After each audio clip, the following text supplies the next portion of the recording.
Arestado matapos mabisto ang modus ng dalawang nagpapanggap umanong online seller. Kapag may kumagat kasi sa ibinebenta nilang second-hand na motorsiklo, sa kanila ko hold upin. Nakatutok si John Consulta.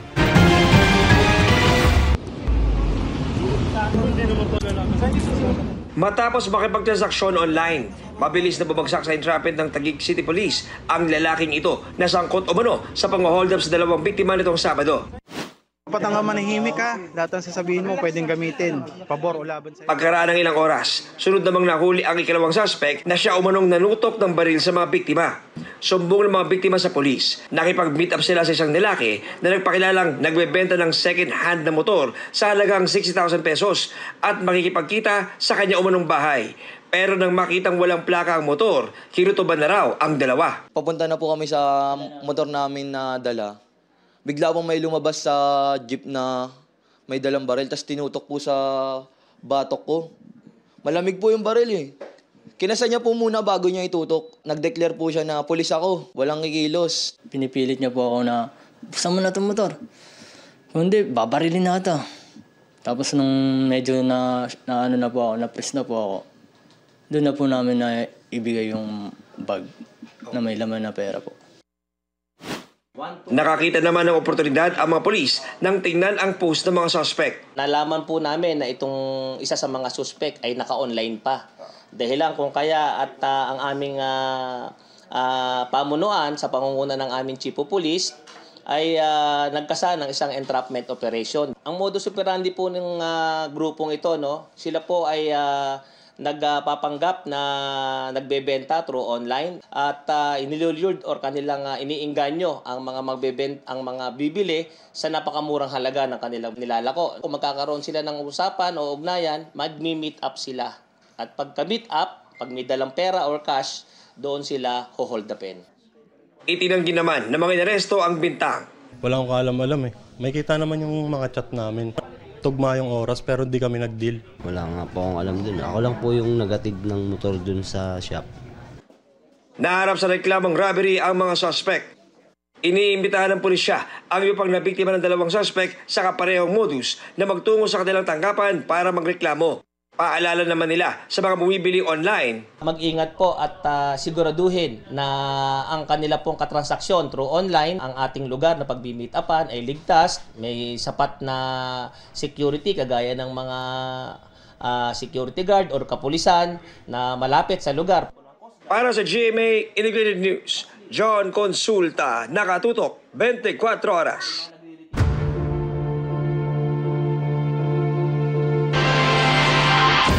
Bagyang nagkatensyon sa press con para sa trillion peso march sa Luneta at EDSA sa September 21.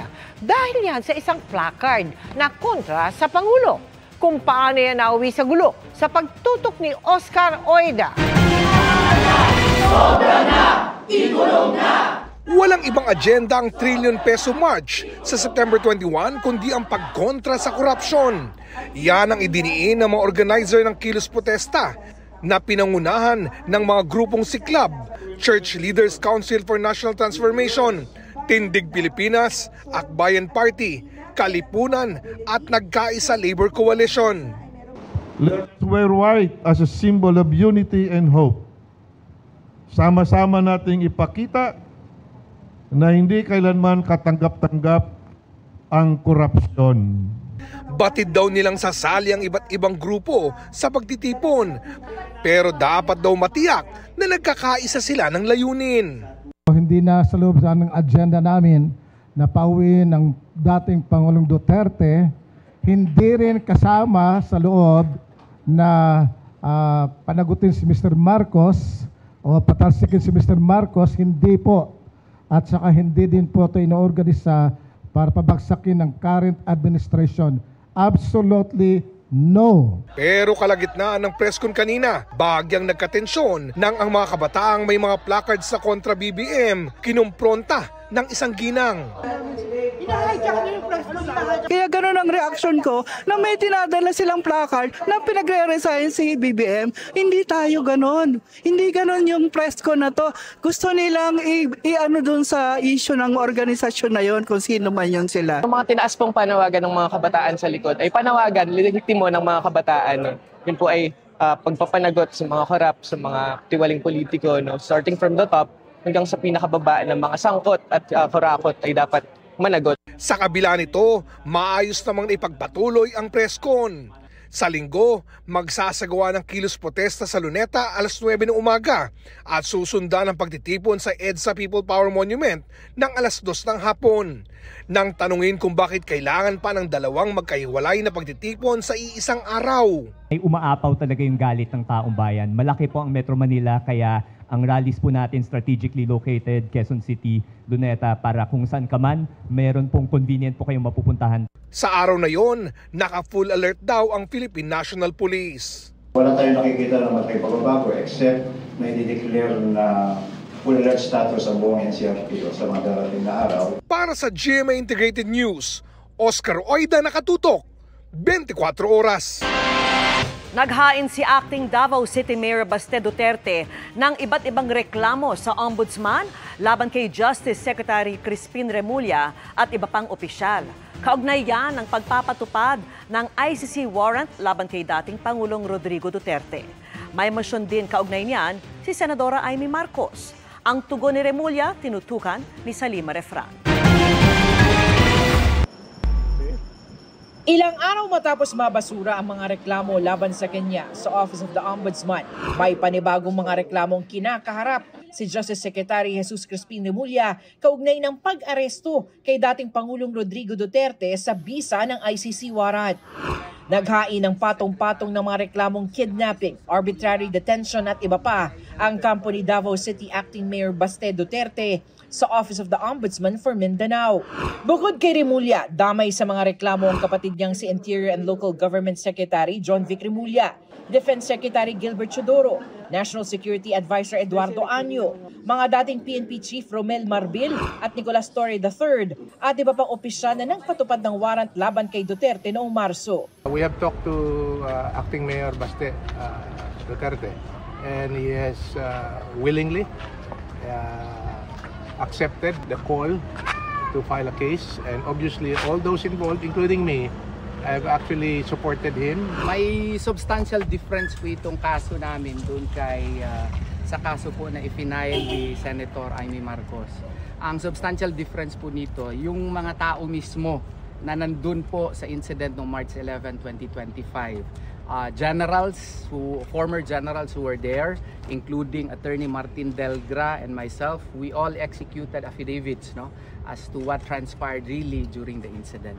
Naghain rin ng reklamong arbitrary detention laban kay Remulla at kay NBI Director Jaime Santiago si Attorney Ferdinand Topacio para sa pag-aresto kina Cassie Ong at Sheila Guo mula sa Indonesia noong Agosto 2024. Sinusubukan namin kunin ang pahayag ni Remulla at Santiago hinggil dito.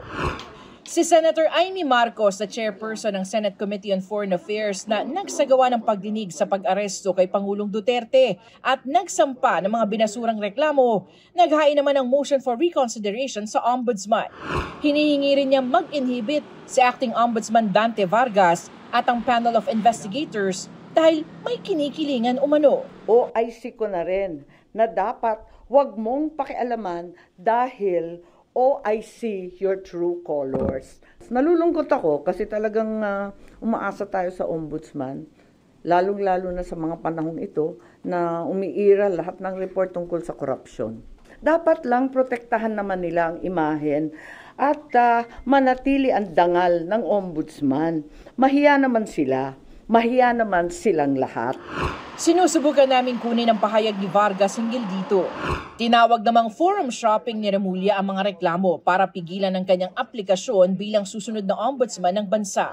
May nakahain na rin daw na petition for certiorari sa Korte Suprema si dating Pangulong Duterte at Senador Bato de la Rosa. Bukod pa yan sa nakahaing ring habeas corpus petitions ng magkakapatid na Duterte sa SC. It's really forum shopping. They want to make it impossible for the JBC to get the requirements that they have to submit. And ganun talaga yan. It's really an organized effort for them to shoot down my candidacy as ombudsman. Haharapin raw ni Remulla ang mga reklamo at umaasang makikita ng JBC ang totoo. Para sa GMA Integrated News, Sanima Rafra, nakatutok, 24 oras. Panibagong achievement unlocked para kay Alden Richards ang mag-cycling sa isang sikat pero matarik na ruta sa Italy. Muntikan na nga raw siyang sumuko in the middle of the ride. Kung bakit? Alamin sa chika ni Athena Imperial. Alden Richards shares how much he loves cycling at one for the books ang most recent ride niya abroad. Sumabak siya sa Passo degli Stelvio Ride, isang challenging cycling ascent sa Italian Alps. Dinaanan ni Alden dito ang highest paved path sa Italy na may taas na mahigit 9,000 feet. Sabi ni Alden sa kanyang post, halos sumuko siya sa ride. Nang matapos ang challenging ascent, napaiyak daw si Alden habang kumakain ng hotdog sandwich. Just last month, Alden won 4th place in his first cycling race. With cycling, that is something I can say na akin lang siya. Yung experience ko sa pagbabike, that's one thing I can say that is solely mine. The skills, the strength, my bicycle, it's only when I was cycling, parang the only thing that mattered was me, my bike, and the road ahead. Nagsimula sa cycling ang Kapuso actor for his mental health. He bikes at least 5 times a week. Kwento ni Alden sa GMA Integrated News sa kanyang contract signing para sa isang endorsement. In the past months, gumigising daw siya ng maaga para magbike. But syempre, since I wanted to start my triathlon era next year, I'm gonna be breaking in the disciplines one by one this year. And then next year, I'll start training. I wanna do it slow. Ayoko siyang madalian kasi nga baka ma-half-bake. Bukod sa work, endorsements, projects at sport, umaattend din si Alden ng flying school sa Pampanga. Fun. First time ko after 15 years magkaroon ulit ng classmates. Grabe. And it's very surreal. At saka kahit ako yung pinakamatanda sa batch namin, yung mindset ko naman is same wavelength sa kanila. And ang sarap lang din ng experience na nakakapasok ka sa classroom ulit. You get to listen to your instructor, you get to study subjects. Sabi ni Alden, marami man siyang dapat i-accomplish, time management is his secret to tick off goals in his list. Again, like yung lagi kong sinasabi, it always boils down to time management. Walang busyness sa mga bagay na gusto mong gawin. Athena Imperial updated sa Showbiz Happenings. Hindi pa man gumugulong ang investigasyon, may mga maisasampang kaso na kaugnay ng mga maanumalyang flood control project ayon sa adviser nitong si Baguio City Mayor Benjamin Magalong. Base umano yan sa mga naisiwalat ng impormasyon. Nakatutok si Sandra Aguinaldo. Si retired Justice Andres Reyes Jr. ang tatayong chairman ng Independent Commission for Infrastructure o ICI. Appointed siya sa Supreme Court ni dating Pangulong Rodrigo Duterte, pero naging presiding justice at associate justice din ng Court of Appeals. Miyembro naman ng komisyon si Rogelio Babes Singson na Public Works Secretary ni dating Pangulong Noynoy Aquino. Bukod sa mga infra projects na itinayo noon, namuno rin siya sa isang good governance and anti-corruption program. Bago maging kalihim, humawak ng mataas na posisyon si Singson sa private sector at naging chairman at president ng Bases Conversion and Development Authority mula 1998 hanggang 2002. Rogelio Babes Singson, Commission Member. Mr. Singson brings decades of direct experience in both the planning and execution of major government infrastructure projects. Bihasang certified public accountant naman si Rosano Fajardo, country managing partner sa SGV, ang pinakamalaking professional services firm sa bansa ayon sa kanilang website. She has over 3 decades of experience in auditing. Her technical insight and financial acumen are critical in following the trail of public funds and determining where leakages and irregularities may have occurred. Special advisor naman ng komisyon si Baguio City Mayor Benjamin Magalong. Bago maging mayor, humawak siya ng iba't ibang posisyon sa PNP at kabilang sa nag-imbestiga noon sa pagkamatay ng 44 na miyembro ng Special Action Force sa Mamasapano, Maguindanao at Ninja Cops drug raid sa Pampanga. His experience in leading difficult investigations, uncovering internal wrongdoing, and enforcing compliance makes him a strong asset to this commission. Ayon kay Magalong, ibabahagi rin niya sa ICI ang mga nakuha niyang ebidensya tungkol sa mga flood control projects. May mahirap, may madali. Kasi marami namang magagandang impormasyon na naibibigay ang pribadong sektor at yung mga lokal na government. Yung mga personalities behind it, kailangan talagang yung matinding ebidensya din. Makatutulong aniya sa ICI ang mga law enforcement agency. Kailangan talaga ng investigador kasi siyempre may tradecraft yan, may skills, merong talent. Hindi basta-basta sino-sino na lang ang pwedeng magtanong-tanong dyan. Sa mga impormasyong naglabasa na, tingin daw ni Magalong, meron ng maisasampang kaso. Pero para raw maimbestigahan ang malalim at malawak na katiwalian, kailangan ng mas mahabang panahon. Kung kabuuan, yung corruption sa infrastructure, talagang matagal na laban ito. Pero regularly, periodically, meron kami maipapile na kaso. Para sa GMA Integrated News, Sandra Aguinaldo, nakatutok, 24 oras.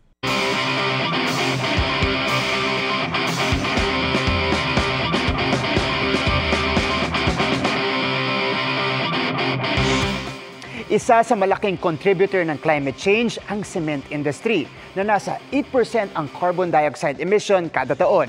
Kaya naman, game-changing ang eco-friendly construction material na tampok natin tonight dahil mas matibay na, mas mura pa.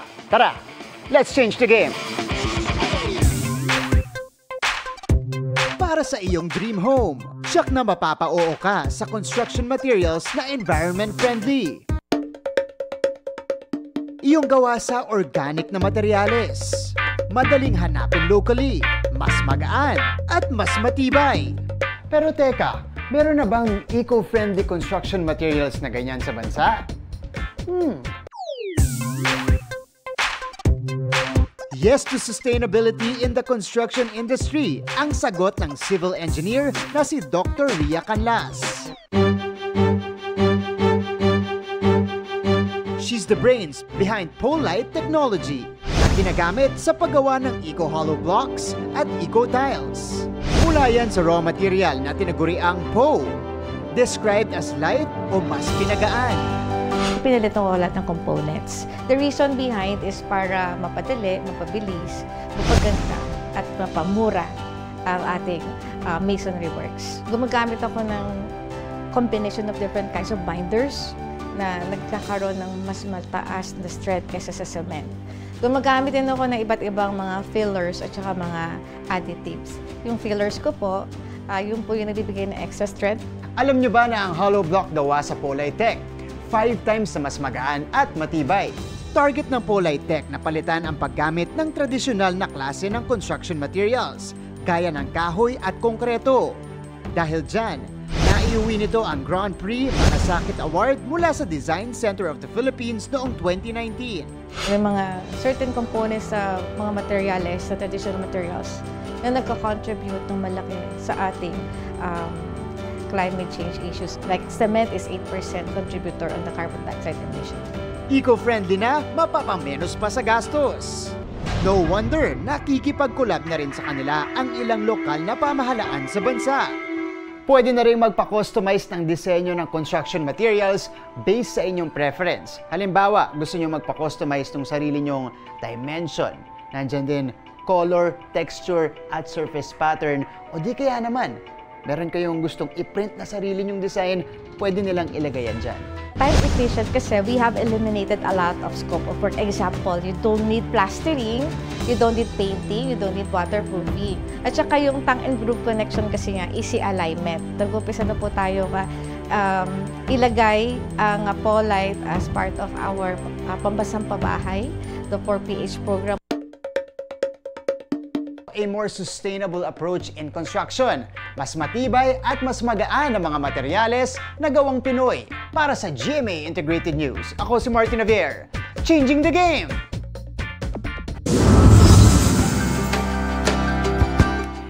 Hindi lang sa kalusugan nakakapagpabuti ang tamang nutrisyon, kundi maging sa pag-aaral ng mga bata. Kaya sa ating Feed the Child project sa Gainza, sa Camarines Sur. Minomonitor ng GMA Kapuso Foundation ang nutrisyong nakukuha ng 300 estudyante araw-araw, pati ang kanilang timbang. Malaki na raw ang ipinagbago ng grade 1 student na si JC na taga-Gainsa sa Camarines Sur. Kung dati payat at matamlay siya, ngayon masigla na at aktibo pa sa klase. Kabilang siya sa Give a Gift, Feed a Child project ng GMA Kapuso Foundation na sinimulan natin noong Hunyo. Gaya ni JC, may improvement na rin ang pagsusulat at pagbabasa ang kaklase niyang si Ses. Noon, yung bago mag-start ang feeding, matamlay sila, sakitin.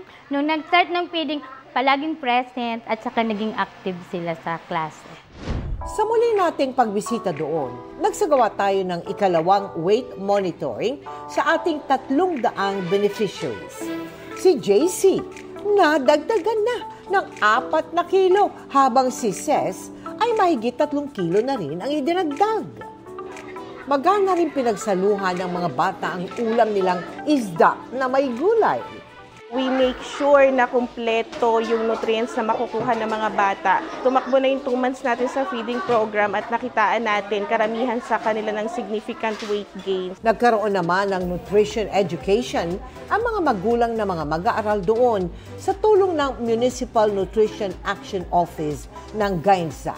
At doon tinuruan sila kung paano ang maayos at malinis na paghahanda ng masusustansyang pagkain. Napakahalaga po ng food safety and preparation po. Maiwasan po natin na magkakaroon po ng mga microorganisms at food contamination po. Kakaapekto po sa kalusugan ng bata. Maraming salamat po sa GMA. Tinuturoan kami ang anak ko maging malusog, hindi yung nagkakasakit. Sa mga nais makiisa sa aming mga proyekto, maaari po kayong magdeposito sa aming mga bank account o magpadala sa Cebuana Luwalier. Pwede ring online via GCash, Shopee, Lazada at Globe Rewards.